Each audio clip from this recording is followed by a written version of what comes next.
3장 3절 6절 말씀, 주의 길을 준비하라 하는 제목으로 인해 말씀 나옵니다. 대림절 설교입니다. 대림절 설교입니다.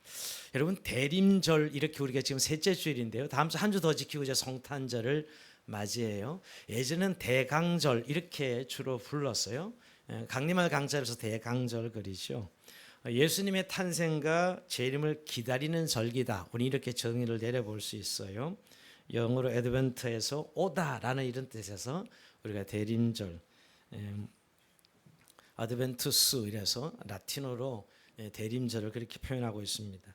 근데 대림절이 우리에게 중요한 것은 교회력 시작한 새 달의 첫 시작을 알리는 의미가 대림절입니다. 우리는 그래서 항상 회개논도도 이 대림절에 맞춰서 이미 우리가 12월 연말이지만 이미 새 비전을 선포하고 새 조직과 부서를 나누고 한 달 먼저 가는 이유는 사실 대림절기에 따른 교회력을 따라서 가기 때문입니다. 근데 사실 이 대림절은 그리스도의 탄생을 기뻐하고 재림을 기다리는데 가장 큰 의미가 있습니다. 사실 중세 시대는 대림절을 고행, 금식, 금욕 이런 것이 주된 내용인데 종교개혁자들 이후에는 정말 다시 오실 주님에 대한 기다림과 기쁨으로 아기 예수의 오심을 축하하는 그런 절기로 자리매김하고 있습니다. 근데 대림절기를 한마디로 얘기하면 기다림의 절기죠. 근데 여러분 따지면 우리의 인생은 전부 기다림으로 차 있습니다. 인생은 출발부터 기다림으로 출발했어요. 산모가 새 생명을 잉태하여 10달을 기다림으로 채워야 출산의 기쁨을 맛볼 수 있었습니다.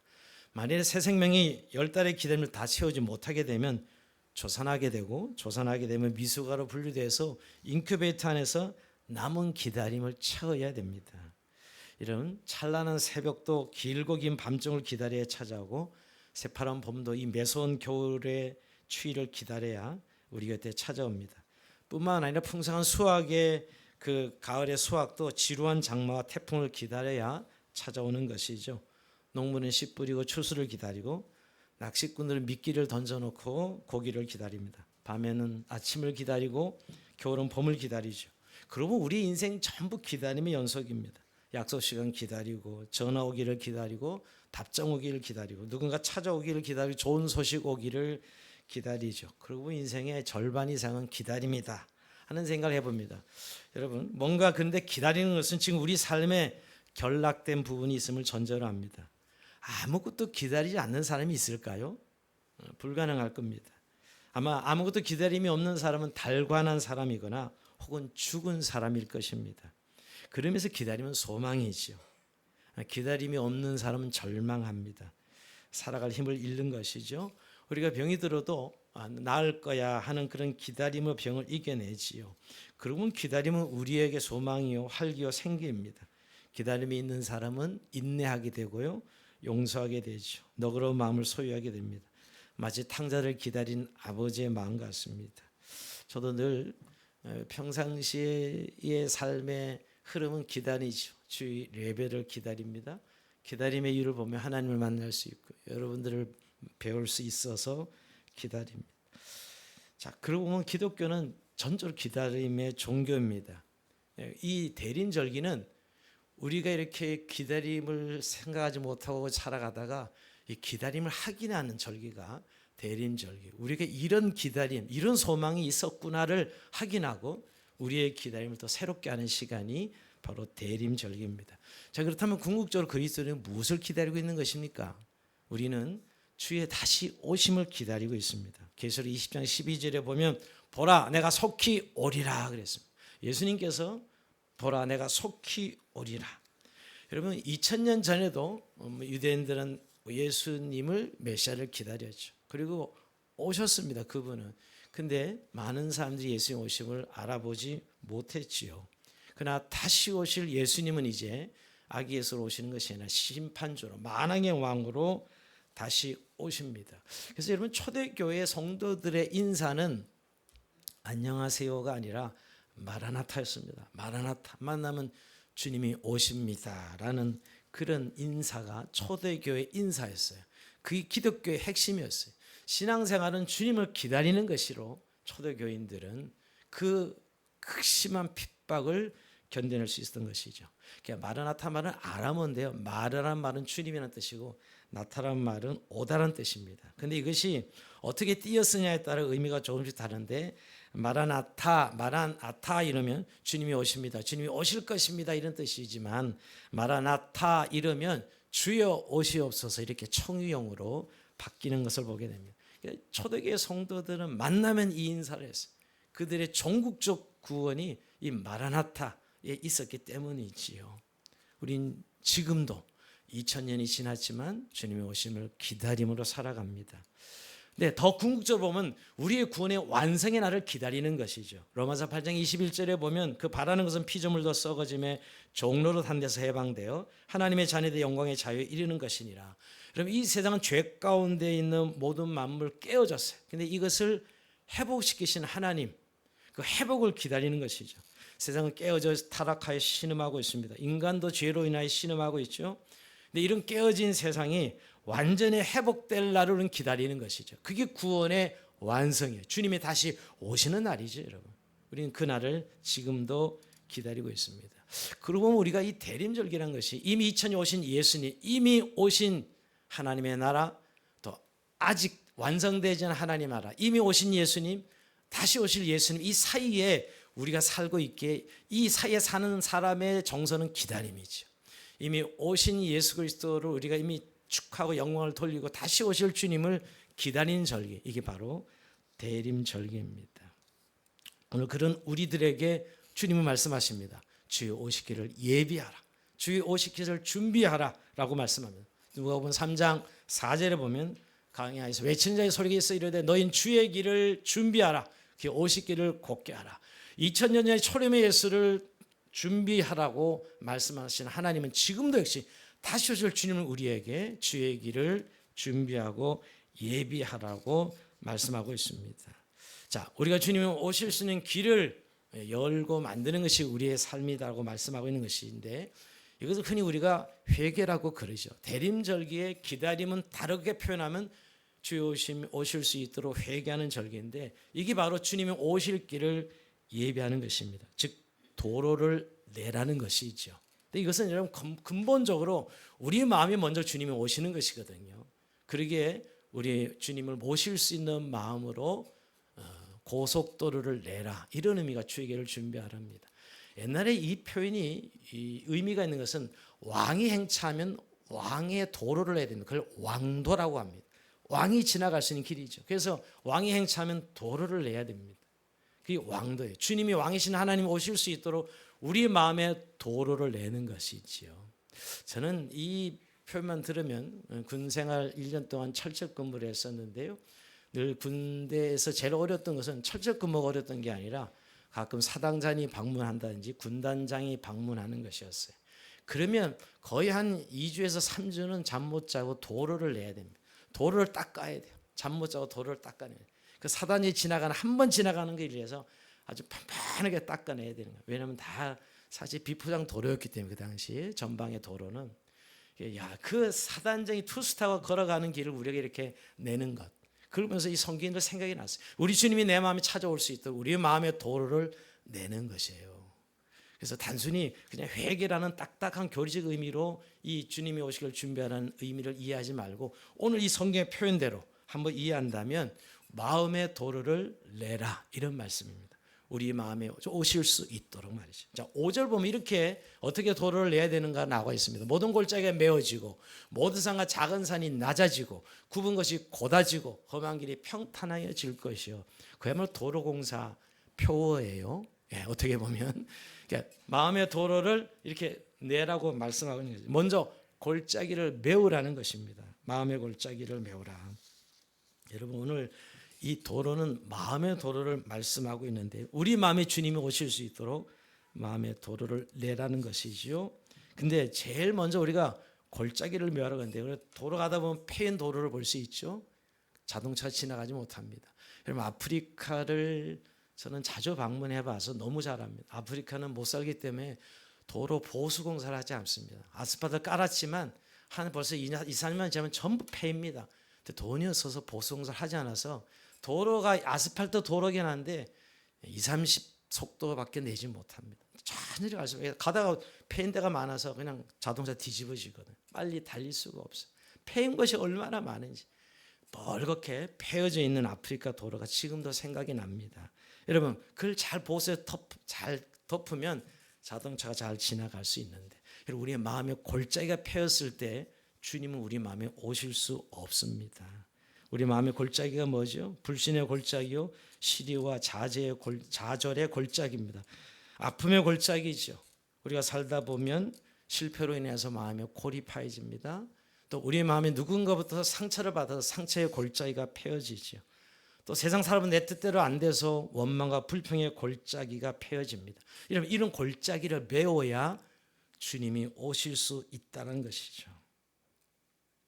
인간관계에 특별히 산다는 건 늘 사람 속에 살면서 우리가 상처를 주고받고 배신을 당한다는 의미입니다.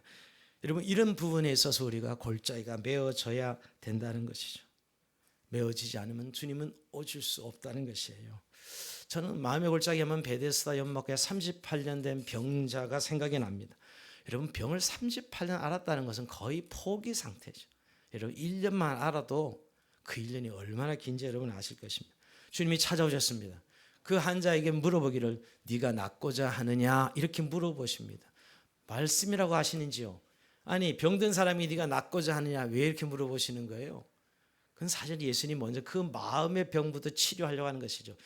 사실 38년 됐다는 건 이미 포기하고 있는 것이었어요. 그런 병자에게 다시 그의 마음을 소망으로 바꾸기 위해서 네가 낫고자 원하느냐 이렇게 물어보시는 것이죠. 네가 하나님의 영광을 보기를 원하느냐. 즉 그의 마음에 절망의 골짜기에 펴진 그 마음을 먼저 치료하시고 나서 그를 치료하시는 예수님의 역사인 것을 보게 됩니다. 자, 오늘 그러면서 여러분 우리가 골짜기 원망과 불평의 골짜기로 한 해를 보낼 수 있어 아주 우리 마음이 굳어 있어서 사실 주님을 믿는다 하면서도 주님이 우리 안에 계실 수 없는 그런 마음들, 그런 의미에서 용심의 골짜기는 만족함으로, 원망의 골짜기는 감사함으로, 절망의 골짜기는 소망으로 바꿔야 되는 것이죠. 이게 먼저 골짜기를 메우라는 거예요. 우리의 마음의 골짜기가 메워지는 대림절기가 되길 주의 이름으로 축복합니다. 두 번째, 산을 깎는 것입니다. 도로공사의 높은 것은 이제 파진 것은 메워야 되고요. 산은 깎아야 되는데 옛날에 여러분 저 포크레인이 없었을 때 어떻게 도로공사를 했을까? 지금 포크레인이 산을 그냥 깎아버리거든요, 여러분. 다 산을 깎아서 도로를 냅니다. 그래서 평범하게 내죠. 근데 여기 높은 산은 성경에서 뭘 말할까요? 인간의 교만을 말합니다. 요한계시록 17장 9절에 보면 장차 망할 음녀들이 7산에 앉았다 이렇게 얘기합니다. 음녀들이 앉아있는 산이 이 교만의 산이죠. 인간의 지식으로 인한 교만, 돈으로 인한 교만, 또 자아로 인한 교만, 또 높은 기술로 있는 교만, 권력으로 있는 교만, 자기의 공로로 있는 교만, 이런 교만의 산이 있는 한 우리의 마음은 주님이 오실 수 없는 마음이라는 것입니다. 이런 것을 다 깎아서 낮춰야 주님이 오시죠. 주님은 낮은 데로 오시는 분이 평평한 데 오실 수 있는 것이지요. 그래서 사실 우리가 제일 교만이 나랑 관계없다고 생각할지 몰라도 내 자아가 강한 것은 너무너무 교만한 것입니다. 우리가 신앙의 관점에서 보면 또 나의 기준을 항상 다른 사람이 요구하고 그것이 맞다고 요구하는 분들 역시 교만한 것이에요. 사실 신앙생활에 제일 무서운 게 이 교만입니다. 내가 내 자아로 기준을 세워버리면 다른 것이 보이지가 않습니다. 아무리 좋은 이야기도 들리지 않습니다. 항상 자기 기준으로 가고 있는 것, 취해 있는 것이죠. 그러면서 오히려 세상을 원망하고 지적하고 사람들을 지적하고 비판하는 이런 삶을 사는 것이 바로 교만한 삶입니다. 그래서 또 항상 자기에게는 너무 간대하죠. 교만한 사람들. 항상 자기가 기준이기 때문에 그렇습니다. 이런 교만한 산을 평평하게 깎아야 된다. 주님은 두렵고 떨림으로 너희 구원을 이루라 하시고 교만한 자를 꺾으시고 겸손한 자에게 은혜를 베푸신다고 말씀하셨어요. 이 교만이 깎아질 때 도로가 평평해지고 주님이 오실 수 있다. 이 두 번째 주님이 오시기를 예비하는 것입니다. 자, 세 번째 뭐였죠? 굽은 것은 펴라는 것이. 여러분 구불구불 꼬불꼬불한 길들 봐죠. 전 도로 운전하다가 왜 이거 좀 스트레이트 좀 쫙 직선으로 하지 이게 꾸불꾸불하게 만들었지? 예, 물어보니까 예산이 부족해서 이렇게 꾸불꾸불하게 간다는 거예요. 이 직선으로 가려면 상당히 많은 돈이 들어야 된다는 것이죠. 예. 도로공사는 그런데 오늘 우리의 마음에 꾸불꾸불한 데는 없을까요? 꼬불꼬불한 마음들. 즉 저는 이게 우리의 마음으로 표현해 삐뚤어진 마음이죠. 비판적인 마음, 비관적인 마음. 여러분 늘 마음이 삐뚤어져 있으면 다 사물이 삐뚤어 보입니다. 여러분 깨진 거울로 자신을 비춰보면 삐뚤어지는 자기 자신을 보죠. 그것처럼 말이에요. 그래서 마음이 삐뚤어진 사람은 칭찬은 아천처럼 들리고 충고는 멸시처럼 들리고 위로는 조소처럼 들립니다. 아무리 좋은 말을 해도 제대로 전달이 안 되는 마음이죠. 또 사물을 보면 꼭 안 된 것 단점만 보입니다. 그 좋은 것 장점은 보이지 않는 것. 사람을 봐도 마찬가지입니다. 이게 바로 매사 삐뚤어진 마음, 부정적인 마음으로 보는 것이지요. 물론 우리가 잘할 때 상처를 많이 받은 분들이 대부분 그럽니다. 그런데 그로 인해서 이게 이미 프리즘 자체가 굴절되어 있는 그런 마음입니다. 이게 보통 병든 마음이 아니죠. 근데 주님 이 삐뚤삐뚤하진 마음을 스트레이트로 피라고 말씀하고 있습니다. 파마만 스트레이트가 있는 게 아니라 마음을 스트레이트로 펴야 됩니다. 그래 주님이 그 도로로 우리 안에 오셔서 자정하실 수 있는 것이지요. 마지막 네 번째, 험한 길이 평탄해질 것이요. 자, 험한 길이 평탄해질 것이요. 자, 험하고 거친 길을 평탄하게 하라고 말씀합니다. 저는 이 험한 길을 험하고 거친 마음으로 해석하고 싶습니다. 험하고 거친 마음, 항폐해진 마음, 아니면 더 나아서 요즘 좀 폭력적인 마음들. 요즘 범죄 소식을 들으면 뭐 깜짝깜짝 놀랍니다. 우리 저렇게 범죄가 일어날 수 있을까? 인간의 마음이 얼마나 항폐해졌으면 폭력적이면 말이에요. 참 그런데 평상시엔 그 사람이 좋은 사람으로 이웃들에게 평가되는 사람들인데 어느 한순간 그런 범죄가 일어난 걸 보면 얼마나 마음이 항폐해져 있으면 저런 또 폭력적이었으면 저런 일이 일어났을까 하는 생각을 해봅니다. 여러분 근데 오늘 뭐 그런 극단적인 예만이 아니라 우리의 삶에도 여러분 늘 세상에 돈만 돈 이렇게 살아가면 우리 마음이 항폐해지는 거 아십니까? 피폐해지는 거 아십니까? 돈의 노예가 되는 그런 피폐해지는 마음들. 저는 성탄節올 때마다 이 여간집 주인이 늘 이렇게 연극에 오르지 않습니까? 빈방 있냐 할 때 없다고 하는 이 여간집 주인. 왜 그 만삭된 마리아를 보고 방 하나 안 주고 몰아냈을까요? 뭐 돈 없는 여인 불러봤자 돈이 안 되니까 돈밖에 생각 하지 않는 여간 주인은 그 마리아를 예수님 잉태한 마리아를 그저 말구유로 내몰 수밖에 없는 것이죠. 돈밖에 보이지 않기 때문에. 이렇게 우리 마음에 세상의 어떤 욕망에 취해서 살아가면 우리의 마음이 항폐해지고 거칠어지는 것을 보게 됩니다. 또 더 나아가서 억울함과 분노로 가득 찬 마음들, 이런 것들이 바로 험한 마음입니다. 저는 다윗 같은 사람을 우리가 굉장히 용장으로 생각하기 쉽지만 온유한 사람이 생각하지 모르지만 사울로부터 얼마나 많은 죽음의 위협을 받습니까? 자신은 죄진 게 없는데 얼마나 억울하겠어요. 그런데도 분노가 치밀어 올랐을 텐데도 여러분 사울을 죽일 수 있는 절호의 찬사가 왔을 때 다윗은 사울을 죽이지 않습니다. 그 마음이 사실 온유한 마음이죠. 그게 우리가 이 험한 마음을 온유한 마음으로 바른 길로 펴라는 말씀입니다. 그러기에 이스라엘의 큰 왕이 될 수 있었던 것이죠. 바로 이 험한 길을 평탄케 하라 말씀합니다. 결국 여러분 오늘 이 네 가지를 보면서 우리의 마음이 주님이 오실 수 있는 도로 공사를 하라는 것은 깊이 상처받았던 마음, 또 실패의 골짜기 경험들을 메꾸고 또 교만의 산을 낮추고 왜곡되고 삐뚤어진 시각을 바로잡고 거칠고 폭력적이고 항폐해진 마음을 교정해서 주님이 우리 마음에 자정하실 수 있는 마음, 오실 수 있는 마음이죠. 근데 여러분 결국 이것은 언제 우리가 이루어지냐면 막 눈물 콧물 흘려서 회개합니다, 고쳐주세요 이렇게 해서 되는 게 아니라 사실 이 회개는 우리가 회개라는 단어를 너무 아주 교리적으로 이해하는 분들이 많습니다. 꼭 어떤 절차가 필요한 어떤 과정이라고 생각하는데 사실 이런 마음으로 살아가는 이유는 내 안에 주님이 계시지 않네, 이것을 자각할 때 회개가 되는 거예요. 여러분 주님이 계시지 않다는 걸 자각할 때 이런 마음들이 발견되는 동시에 그 빈자리 주님이 들어오시죠. 그 자각, 그걸 저는 자기 성찰이라고 생각했습니다. 회개의 다른 말을 표현한다면 자기 성찰이 내 마음의 심령 상태를 보게 되는 것이죠. 그냥 막 분자기 생활 살아가다 보면 자기 마음 상태를 전혀 모릅니다. 항상 자기는 자기라고 생각하지 자기의 마음 상태가 보이지 않아요. 근데 사실 이렇게 대림절기를 주신 것은 이 절기 때 우리의 마음을 이렇게 돌아볼 수 있는 마음을 하나님 주시는 것이죠. 그 예수가 우리의 마음에 정말 와 계신지를 또 오시옵소서 하는 과정을 통해서 내 안에 주님이 계시지 않네, 그래서 삐뚤어지고 파여지고 굽어지고 하는 내 마음을 발견하는 순간 그게 바로 회개가 되는 거예요. 그 빛을 통해서 주님이 우리 안에 들어오시는 것이죠. 그래서 여러분 결국 우리의 마음을 이렇게 드러낼 때, 발견될 때 치유가 되는 거예요. 여러분 요한일서 1장 9절에 만일 우리가 이 죄를 자백하면 이 자백이라는 의미가 단순히 단어로만 고백한다는 의미가 아니라 우리에 있는 그대로가 하나님 앞에 드러내질 때 하나님의 치유를 경험하고 하나님이 우리 안에 자정하셔서 회복되는 역사가 있는 것이지요. 그러면서 우리의 삶의 자리를 내가 여기에 있다는 사실을 자각하고 하나님께로 돌이키는 과정을 겪습니다. 이게 회개의 과정. 이럴 때 정말 주님의 오심을 우리가 모시고 다시 오실 주님을 기다리는 상태로 되는 것이죠. 하나님께 방향을 돌리는 것입니다. 근데 우리가 이런 자신의 성찰과 회개를 잃어버린 좀 근본적인 이유를 좀 이렇게 생각해 보고 싶어요. 왜 기다림 우리는 자꾸 잃어버릴까? 왜 이런 상태를 우리가 이게 둔해진 상태 있잖아요. 그러니까 이 마음의 상태를 돌아볼 수 없는 그 상태로 그냥 막 살아가는 일상들.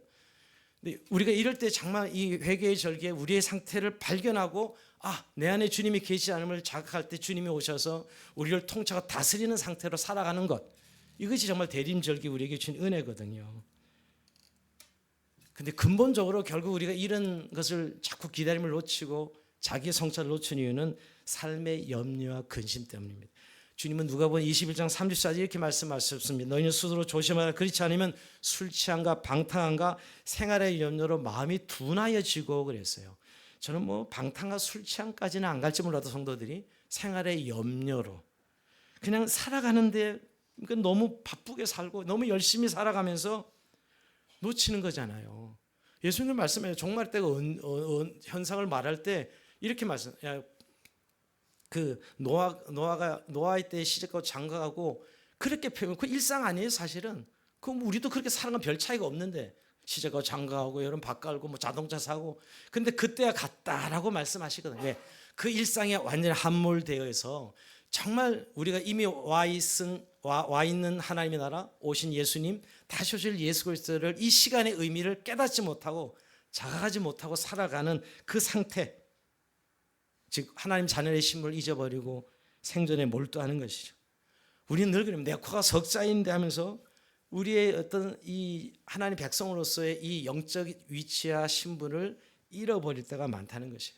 여러분 세상은 끊임없이 무슨 십계명처럼 1계명 너 욕망을 충족시켜라. 네 욕망을 충족시켜라. 이게 이 세상의 삶의 십계명 아니에요. 모토죠. 세상에서 계속 들리는 소리 네 욕망을 만족시켜라. 그래야 행복할 것이다.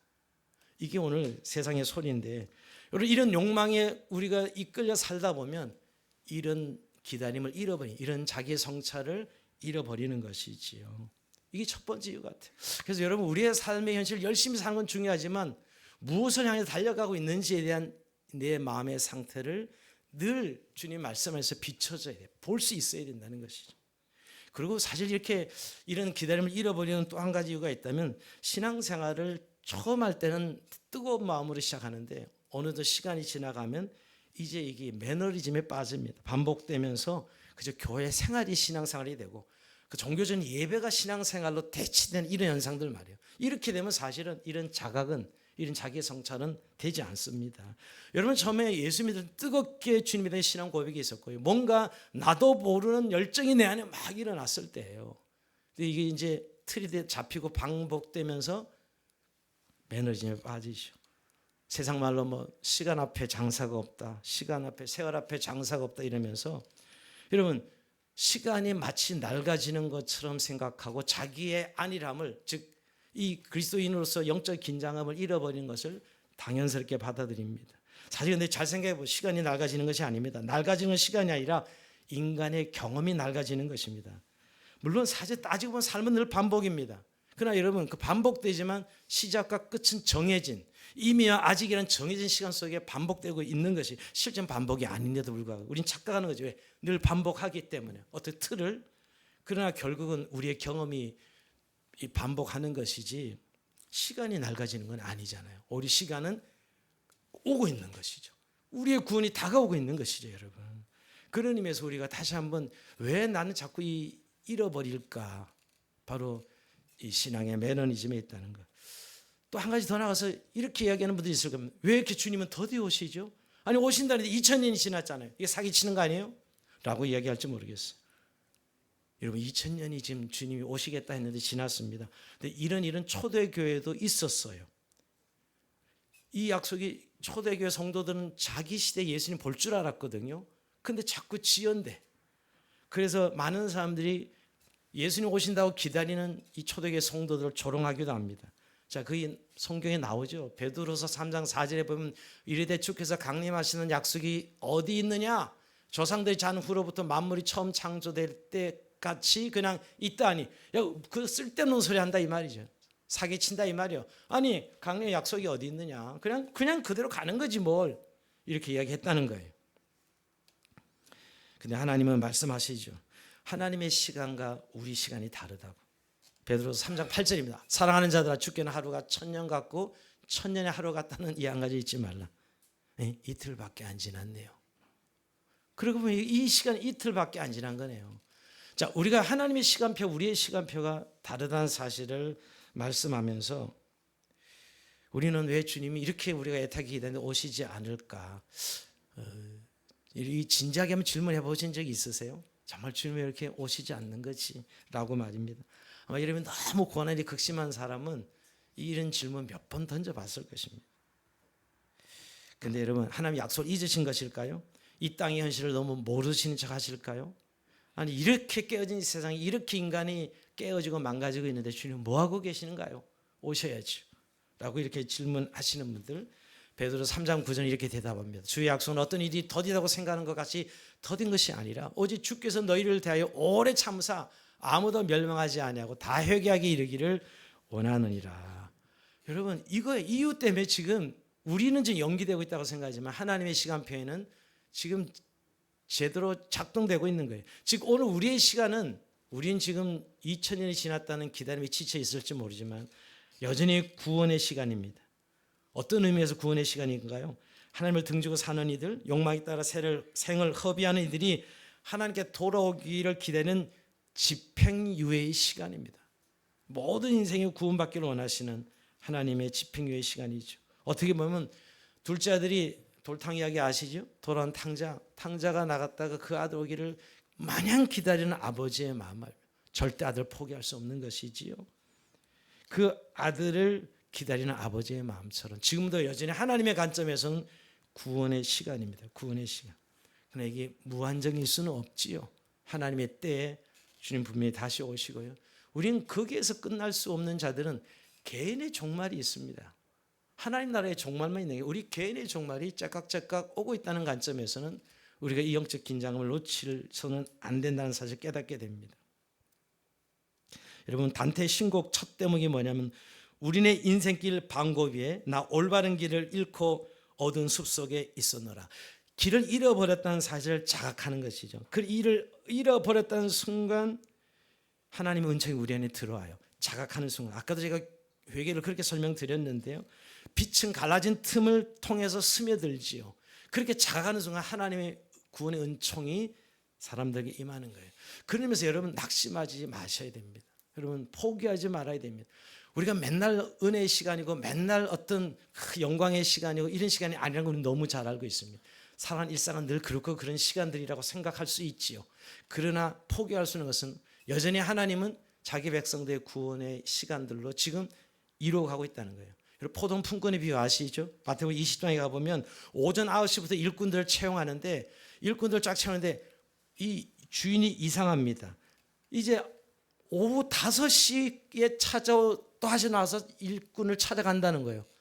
근데 더 이상한 것은 여러분 오후 5시 와서 어떻게 일자리를 찾아요? 9시에 새벽부터 우리가 일꾼 시장 6시부터 나와서 있어야 여러분 하루 일당을 벌 수 있는데 포도원 주인이 5시에 장터를 찾아가지고 그 5시에 온 사람에게도 일자리를 줍니다.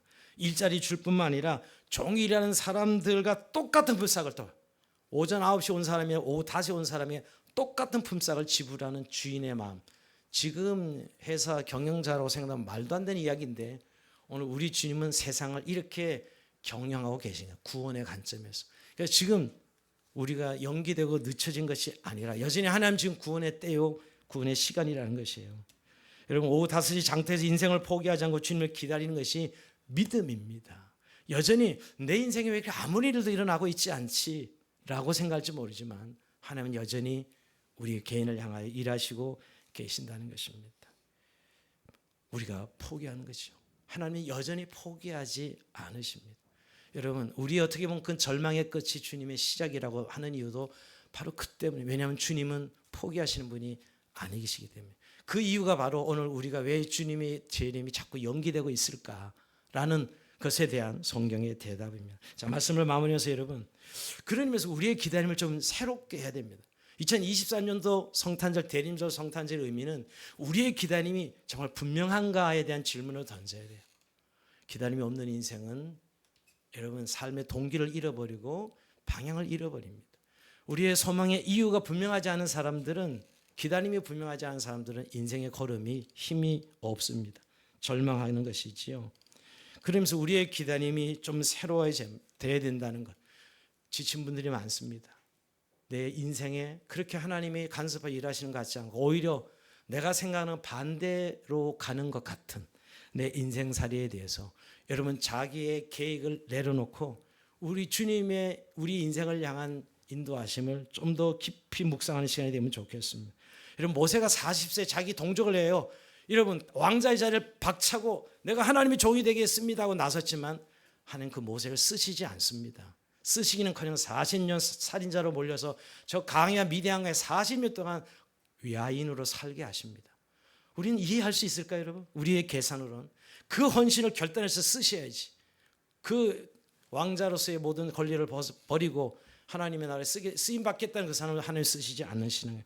우리 40년 동안 모세를 새롭게 빚으시고 모세를 향한 하나님의 뜻을 이루어가는 시간입니다. 여러분 노아가 120년 동안 배를 만듭니다. 말이 120년이지 미친 노인네 조롱받으면서 그 엄청난 시간을 지나가면서 결국 노아의 믿음을 새롭게 하는 시간이었습니다. 우리가 욥도 그렇습니다. 욥이 그렇게 친구들이 와서 그렇게 변론할 때 좀 말씀 좀 한마디만 해 주시지, 하나님은 그 권한받는 욥에게 한마디도 하지 않습니다. 침묵이에요. 너무너무 답답하죠. 좀 말씀 한마디 해주시면 욥이 살아날 텐데. 여러분 그 긴 죽음 같은 침묵의 시간이 지나갑니다. 그럼 마지막에 주님이 말씀하시자 그 한마디에 뭐 별말도 아니었습니다. 근데 욥이 살아납니다. 귀로만 듣던 하나님 내가 눈으로 봅니다 하고 욥의 인생이 회복되는 것을 보게 되지요. 여러분 우리의 기다림이 어쩔 때는 우리가 끝이라고 생각할 수 있어요. 그러나 하나님은 그 끝이란 절망 속에서 자기 백성을 향하여 만들어 가시는 하나님을 보게 됩니다. 더 나아서 결국 우리의 기다림은 이제 막연한 기다림이 아닙니다. 수동적 기다림이 아닙니다. 저는 가만히 우리의 시간이 이렇게 가는 것 같지만, 우리가 가는 것 같지만 아니요, 주님이 오고 계시더라고요. 진짜 기다림은 능동적인 기다림, 우리가 막연하게 무엇을 기다리는 것이 기다림이 아니라 주님의 시간이 그 파루시아 주님의 강림이 우리가 오고 있다는 측면에서 우리도 가는 기다림에 대한 능동적인 기다림이죠. 기다리는 건 아무것도 안 하고 그냥 가만히 있는 게 기다림 같지만 그렇지 않다는 거예요. 여러분 이미 와 있는 하나님의 나라, 이미 오신 예수 그리스도 2000년 전에 그 예수님을 바라보면서 이미 와 있는, 그러나 물론 다시 아직 오지 않아요. 이미 아직의 긴장 사이에서 우리가 늘 헤맬 수밖에 없지만, 그러나 이미 와 있는 하나님 나라의 관점에서 본다면 우리의 기다림은 막연한 것이 아니라 이미 맛은 보았고 오히려 하나님 나라가 왔음을 인정하고 적극적으로 능동적으로 하나님의 나라를 살아내는 것이에요. 여러분 천상의 하나님 나라는 마지막 완성될 하나님 나라는 아픔도 없고 죽음도 없고 고통도 없고, 늘 이 생각하면서 빨리 어떻게 하면 죽기를 기다리는 분들도 있을지 모릅니다. 그러나 그 하나님 나라가 이미 이 땅에 2000전에 왔거든요. 그래서 우리에게 이 기다림은 그 하나님 나라를 살아내라는 것으로, 아직 완전한 아픔이 없는 것, 완전한 고통이 없는 이건 이룰 수 없지만, 그러나 우리가 다시 오실 하나님의 나라가 완벽한 그런 하나님 나라 관점에서 본다면 이 땅에서 그런 하나님의 백성으로 살아내라는 것이에요. 하나님을 사랑하고 이웃을 사랑하는 삶이 바로 그런 것이죠. 오늘 우리에게 요구하시는 이 적극적인 기다림이 뭐냐? 여전히 하나님 나라가 이 땅에 임했다는 사실을 인정하고 그렇게 살아보라는 것입니다. 그게 능동적 기다림이죠. 막연하게 미래만 기다리는 그런 연약한 자들이 아니라 정말 어떻게 보면 그 기다림은 희망도 아니에요. 막연한 기다림은 실제 따지면 허구입니다. 되지도 않을 거라고 생각하면서 기다리는 거죠. 그거는 막연한 것이, 우리의 기다림, 이 와 있는 하나님의 나라 백성으로 살아내는 것입니다. 비록 아직 현실은 깨어지고 박살이 나고 불완전하지만 여전히 하나님의 백성으로 이웃을 사랑하려 했으니 저도 우리가 완벽하게 그것을 회복시킬 수는 없어도 오히려 공감해주고 아파해주고 그리고 서로 도와주고 하면서 하나님의 나라의 사랑을 우리가 살아내라는 것이거든요. 우리가 하나님을 사랑하는 것도 지금은 너무너무 부족한 우리들이지만 적어도 예배할 때 우리 안에 하나님의 사랑에 대한 고백과 아름다운 찬양으로 절정의 클라이막스를 우리가 드리면서 살아내라고 말씀하는 것이고, 다 그런 거지 뭐 살다 보면 다 이런 거지라고 우리가 그런 매너리즘에 빠져 있는 우리에게 주님은 너의 기다림을 새롭게 하라 하면서 오늘도 여러분 우리 한 주간 남은 이 성탄절에 다시 한번 이 기다린 절기에 우리의 마음을 다시 한번 돌아보면서 골을 메꾸고 산을 깎고 구붕을 펴고 험한 것을 평탄케 하여 주님이 우리의 마음의 주인으로 주권자로 임하시도록, 그래서 영광을 돌리고 우리의 기다림을 새롭게 무장해서 앞으로 나가는 저희의 삶이 되길 주의 이름으로 축원드립니다. 자, 우리